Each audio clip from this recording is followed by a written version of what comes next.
a good ball. The flag stays down. Heaney! Oh! They scored again! It's Davis again! It's job done now! 12 points out of 12. You could not have asked for anything better. Late winners against Estonia, a late winner against Belarus. Could not have asked for anything better, and now we've got everything to play for towards the end of the year, where we play Germany and Holland in our Euro 2020 Qualifying Group. What a last few days it has been for the Green and White Army. And today we have a special review podcast for you, looking back over those two games and especially on last night's win against Belarus. First of all, we start with hearing from last night's goal scorer Paddy McNair and Craig Cathcart, followed from hearing from podcast pundit Stephen Craigan, and then finally from you, the Green and White Army. But let's start today's episode with Paddy McNair. Sum up how you felt when that ball hit the back of the net. I don't think words can really describe it. Growing up as a Northern Ireland fan and getting my first Northern Ireland goal here, get us 4 wins out of 4 on top of the group. It's I don't think words can really explain it. I don't think it's really sunk in yet. So but it's just a good feeling. And tell us about the match itself. It was one of those that we really had to grind out. The humidity played a part, and it was a bit of a tough battle out there. Yeah, we knew from the start it was going to be tough. Especially the game 3 or 4 days ago, and the lads. Our season's finished, so it's our fitness might not be as high as it would be when we're in season. But I thought the lads, dug in deep both games. I think the fitness did come through. In the last 10 minutes of each game, we were stronger in opposition. So it's a great feeling to get the win. It makes it sweeter when you score yourself. You've played every single minute of these competitive qualifiers, and you may not have played as much club football as you would like. Yeah. How much does it mean to you, the faith Michael O'Neill's shown in you? No, ever since I came in the squad, when I was 19, he's played me, and I owe a lot to Michael, and it was nice to give him something back tonight, and definitely thank him a lot for that. And your mum was down to greet you there. Special moment. Yeah, no, it's mum and dad come over for the game. It's my mum's birthday tomorrow, so it's it's an early birthday present for her. So it's a good feeling. And the fans in the corner there singing your name right at the end. That must be class. Yes, dreams are made of. I was in the crowd, 10 years ago, 7 years ago. So it was quite a surreal feeling when they're singing their own name. So I just took it in, and hopefully I'll have more nights like that. And what do you think your action's been back in Ballyclare? I'm sure Ballyclare's bouncing tonight, so it'll be good, nice to get back here in the next couple of days, and I'm sure they're all watching, so that's just good. Craig, Michael O'Neill split this group into 2 halves almost. The target was 12 points. We've reached the 12-point target. How good does that feel? Yeah, it's been brilliant. We set ourselves up great the first 2 home games, getting 2 victories, and we knew coming away here it'd be tough. We had a tough game against Estonia, managed to grind that game out, and we knew again it'd be tough for the conditions, and I think they've got quality in our team here, so to come away here and get a clean sheet and get the goal in the end, it's credit to everyone in the dressing room. Just how difficult is it to play in these conditions? It's very humid here even at this time of night. Yeah, it's tough, especially when you're not used to it.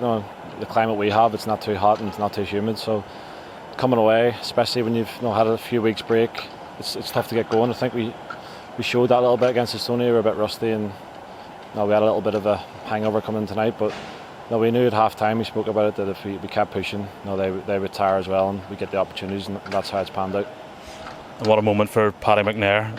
I think nearly everybody in the pitch ran over to celebrate with him there. You've scored for Northern Ireland, and that's his first goal. Yeah. How does it feel for Paddy tonight? Yeah, sure, he's buzzing. He's one of the. He's a great lad. Everyone loves him in the team, and he's one of those players who just keeps going. He's got a great engine and gets into the box, and he gets opportunities. So I'm sure it'll be first of many. And he's turned into a really important player for us. He's, like I said, he gets us up the pitch. He's really he's got a great engine, and he's going to get plenty more goals, definitely. Well, we've heard from the players that were involved in last night's win. Now it's time to hear from a former international, Stephen Craigan, who's going to give us his in-depth thoughts after last night's win, Estonia, and looking ahead to those games against Germany and Holland. We're joined on the Northern Ireland podcast after an amazing 1-0 win there against Belarus by Stephen Craigan, who we've kind of dubbed the podcast Pundit. Hello, Stephen, you all right? Yeah, I'm good, Adam. I'm good. So obviously, first of all, we have to start with Paddy McNair's winner there. Celebrations quite good in your household, were they? Well, certainly for me anyway, yeah. I mean, my wife and my daughter, I don't think we're too bothered about it. But, listen, I think second half we got better. We grew into the game second. First half we started quite well. We lost our way in the first half towards half-time. Second half it was kind of 50-50 for a while. But, again, I felt as if the substitutions brought a little spark to us. George Saville in particular came on and gave us a real foothold in midfield. We had a couple of shots, could possibly have scored, but I think Paddy McNair was fully deserving of the goal. I just felt his performance in the first half as well. Driving forward, he was the ball carrier. He was the one getting beyond the centre forward of Connor Washington when it was tough. We didn't really look like scoring, but he was the one player you felt if something was going to happen, it was going to come through him. So he's had a tough season club wise, but you think we're deep in June. He still has the energy, the willingness to go beyond the centre forward, go beyond people. His little bit of quality, his right foot, caught inside the 18-yard box. Just a wonderful goal, and I think relief is the big word. We put so much into the two games, this month. A lot of energy exerted, a lot of hard work, a lot of desire. So absolutely delighted. We've got the two wins, and I think over the piece, I think we just deserved them. And speaking again on tonight's game, do you feel that we were fully deserving of 3 points? Do you know what? See, sometimes in football you couldn't care less. I think we were. As I say, second half I think we were better than them. We didn't really create an awful lot. We got to the edge of the box, and listen, it's the hardest thing in football is to score goals. It's having that little bit of guile, that little bit of composure, just to break down the opposition. And I felt as if the goal wasn't going to come. But you think back of our last three qualifying games. We scored 87 at home against Belarus. We scored 80 minutes against Estonia at the weekend. We've scored 85 tonight again. So it just shows this squad have a spirit, a determination, and a drive.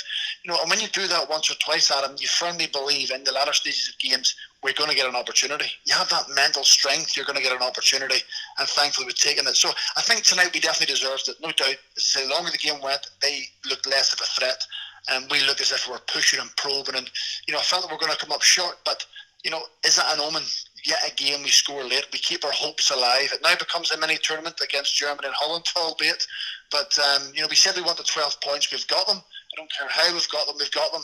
And I'm sure the boys and the management staff and the supporters will certainly enjoy their night in Belarus. And do you feel like there was a player tonight that really kind of stepped up, or a player for you that you would say was the man of the match? Paddy McNair. I just think he was deserving of it. He's a young man who has played central defence when he was younger. He got released from Manchester United. Manchester United sold him on. He's almost been looking for somewhere to play. He's played right back for Northern Ireland. He's played centre half. He's played as a wing back. He's played as a midfield player. I felt as if tonight he grew and showed, I'm a centre midfield player. I'm the one player moving forward. I think 22 years of age. He's got a long international future ahead of him. He's got energy, he's got an appetite for the game, and I think that goal will give him a huge lift. So, I think for me, he was an outstanding player in both teams. A lot of tired bodies out, and I think towards the end, seen Johnny Evans doubling over, it was tired. Craig Cathcart. It's been a really long season for these lads. A lot of them have only, had a couple of weeks break. Some of them finished at the end of April, so it was a huge ask. 2 games deep into June, when a lot of boys are out of seasons, for them to dig out a result like that tonight, a performance like that tonight, just have a little bit of self-belief. Absolutely tremendous. And obviously you've been there, you've played these away double headers, and you know how tough in reality it is. Do you feel like this achievement shouldn't be understated, getting these 2 wins away from home? Absolutely. Listen, some people look and think, it was only Estonia and Belarus. Well, we're quite well aware that there's no easy games in international football. It's an old cliche, but there isn't. Northern Ireland aren't good enough to underestimate anybody. Particularly out of season, as we're talking about. We spoke before the first game, and you said the double header, is it tough? If you win the first game, the second game becomes a little bit easier because the mood in between the 2 games is good. The players are buoyant. Everyone's feeling good about themselves. So I think the nature of Saturday's win, the late goals, the impact the subs made, everyone feeling good about themselves, which is why tonight would have been exciting for them. If they'd lost the first game or drew, tonight would have been almost been like, you kind of down a little bit. But they were up for the game. As I say, they looked tired, they looked fatigued at times, but they dug deep. They really dug deep. Getting that first win in the first game was crucial to it all. Absolutely builds it all, keeps momentum going. And the 12 points that we wanted after 4 games, albeit against the 2 lesser teams in the group, we've got them. We've got our 12 points. Forget now those games. We now look forward to the next ones, and we can't wait for them. And you said about the late goals, obviously the home game against Belarus with Josh, and then the game on Saturday against Estonia and again tonight. How much do you think that shows about this team, and also how valuable, obviously, are those late goals going to be in the fact that we're going to play Germany and Holland? We're going to have to play 90 minutes against them lot. We know there's not going to be a breath of fresh air in those games. Well, we'd certainly take a late winner against one of those teams. I just felt tonight, if we hadn't have got our 3 points tonight, we would have had to have won 2 of our next 4 games. I think we've got enough in us to win a home game against Germany or Holland, albeit they're top sides and they're top class players. But those late goals and that determination, that resilience that we showed in the last 2 games in particular, I think Belarus at home as well, you've earned the right to go and play against Holland and Germany and play whatever way you want. You can go and sit deep, you can play counter-attacking football, you don't have to go chasing the game. Wait to see what the game brings. I think Germany have just beaten Estonia, I think 7-0. So I'm sure Michael will want to watch that DVD in a couple of months' time as opposed to watch it in the next 24 hours. So, but I just think the late goals have given us a way that we can play against Germany at home I think it's the 5th of September. We can approach it. We don't have to go all out attack. We don't have to open up and expose ourselves. We can play in a controlled manner and wait for our moments to arise. That's what late goals do for you. It means we don't have to go chasing the game. It means we don't have to get exposed and get beat 3 or 4-0. So I'm sure Michael will have a game plan. As I said again, his substitutions have changed it. He'll certainly need more than 11 players against Germany on the 5th of September. He'll need everyone pulling their weight. He'll need everyone bang on form. But just now, I think he'll want to lie down. The players will want to lie down because it's been a momentous season so far, and certainly plenty to look forward to. And what do you think it means as well? Like looking back at the 2 starting 11s, Michael has used a fair amount of players in these 2 squads. He hasn't just stuck to 2 same starting 11s and bringing on the same subs. Like a strength in depth and a strength in numbers. What do you think that means going forward as well? Well, I think you trust certain players.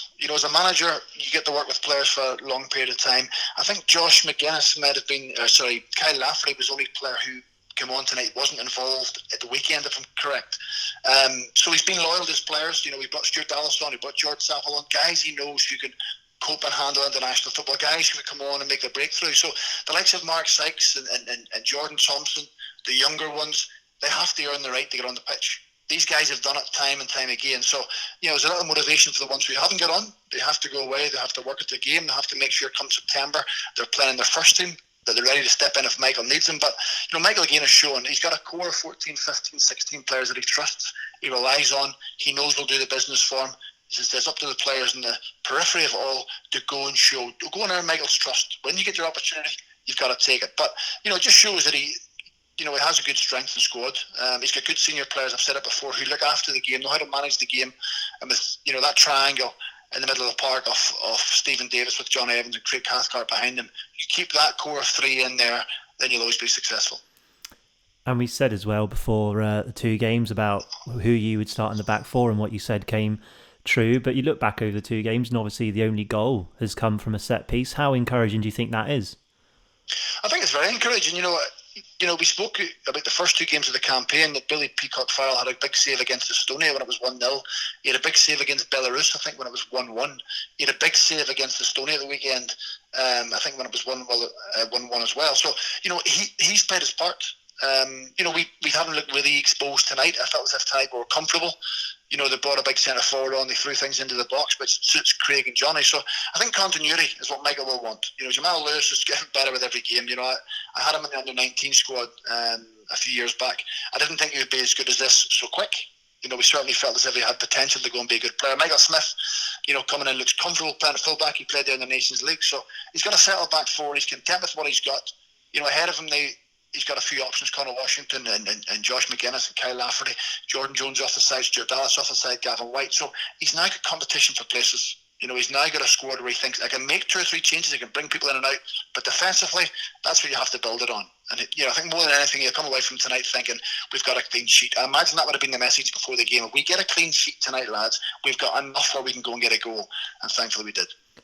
And what sort of confidence do you feel 12 out of 12 means? I know we keep saying we needed 12 out of 12 for points' sake to qualify, but just for a team to have that momentum, the first ever time we've won 4 qualifying games in a row ever, like to have that in that change room as momentum ahead of those Germany-Holland games, you couldn't have asked for anything better. No, you couldn't have.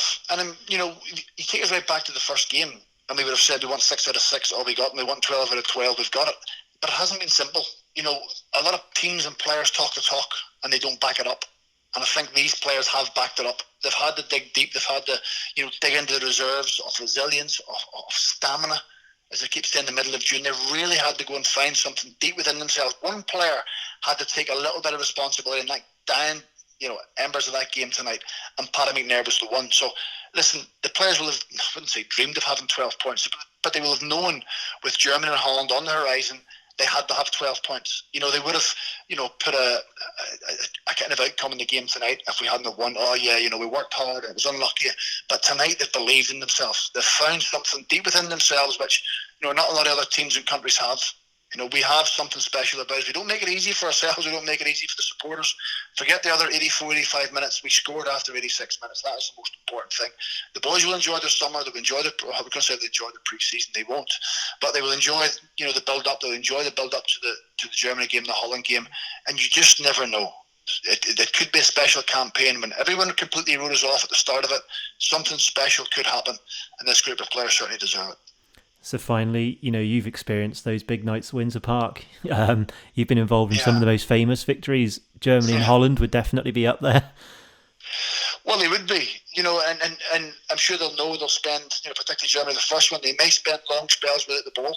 I think the last 4 games we've played in, we've dominated the ball. We've been in the ascendancy most of it. We've had comfortable possession. It'll be a different setup, a different structure against Germany. In particular, I think now we have to take one game at a time. Initially we're looking at the first 4. We now have to, bring it down to one game at a time. So Germany will be in the ascendancy. They will have a lot of the ball. They've got to be resilient. You mentioned the back 4 and the shape of the team. That's going to have to be top class against Germany. We completely know that. The thing is, we've played them 3 times in the last 2 or 3 years. Played them at the Euros and then played them in the World Cup qualifying. So the boys will know what they expect, and Michael will know what they expect.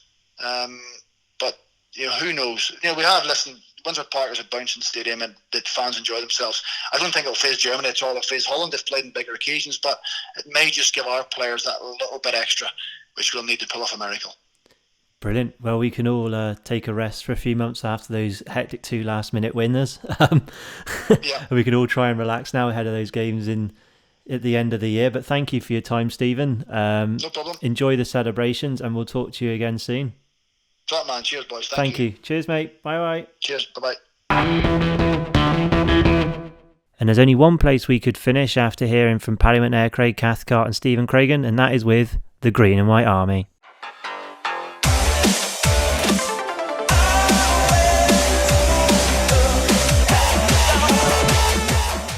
Right, so everyone, we're joined on a special GAWA Zone by the GAWA here in Lisburn.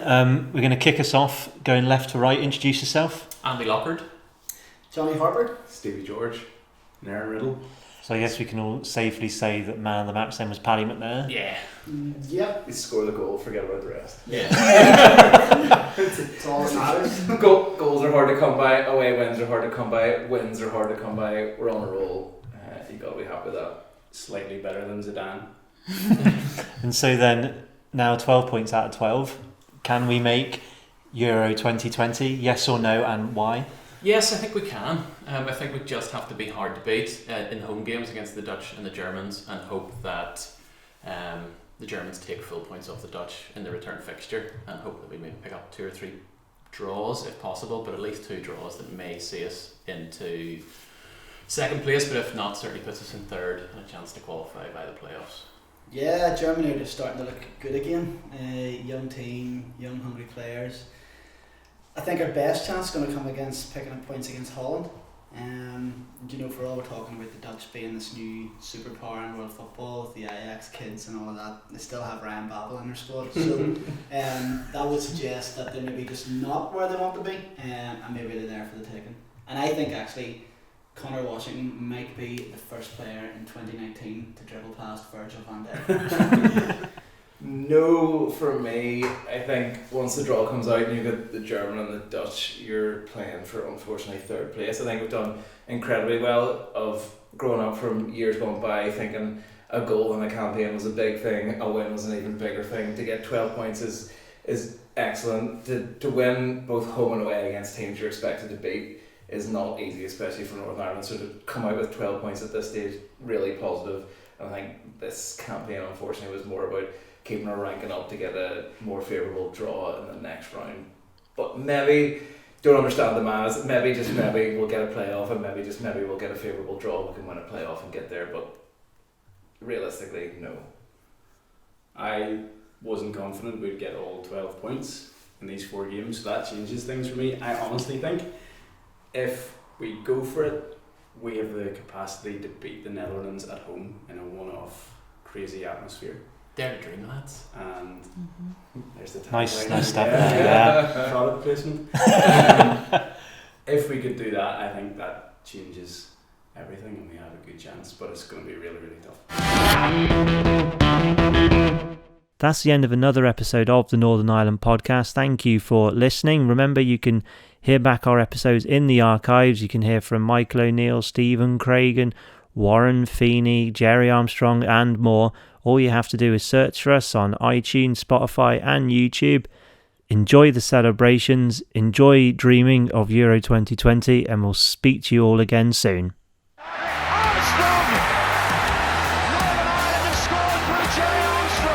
Good ball, the flag stays down. Heaney! Oh!